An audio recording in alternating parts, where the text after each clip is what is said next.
Grabe po kahit na masama po yung pakiramdam ni Edu, syempre kailangan po niyang i-update tayo sa kanyang mga beneficiaries, especially si nanay, mga scholars po niya. Yun lang kagabi ay hindi po siya nakapag-live dahil nga po masama yung pakiramdam po niya.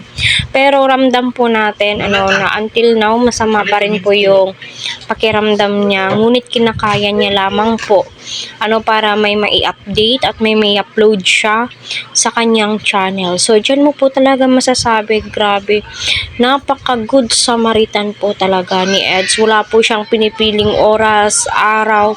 Noon pa man kahit ang lakas ng ulan, kayang-kaya po niyang baybayin. Alang-alang nga po sa kanyang mga supporters, sa mga taong umaasa po sa kanya.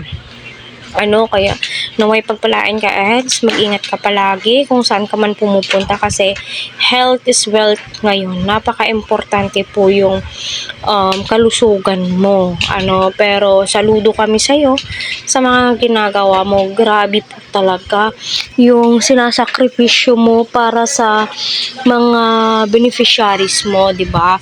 Kaya patuloy po natin silang suportahan, si Kalingap Edu, Kalingap Rab, Kuya Val, Ate Edna. So, si Beyonce ay may. So, alam naman po natin, napanood po yan ni Beyonce. So, sa malamang ay worried din po itong si Beyonce sa mga nangyayari kay Eds. Siguro masama po yung panahon ngayon sa cancer. Siguro umuulan, init, yan naman po talaga. Or sa pagod na din po ni Edu yan. Kaya medyo nagkakasakit po siya.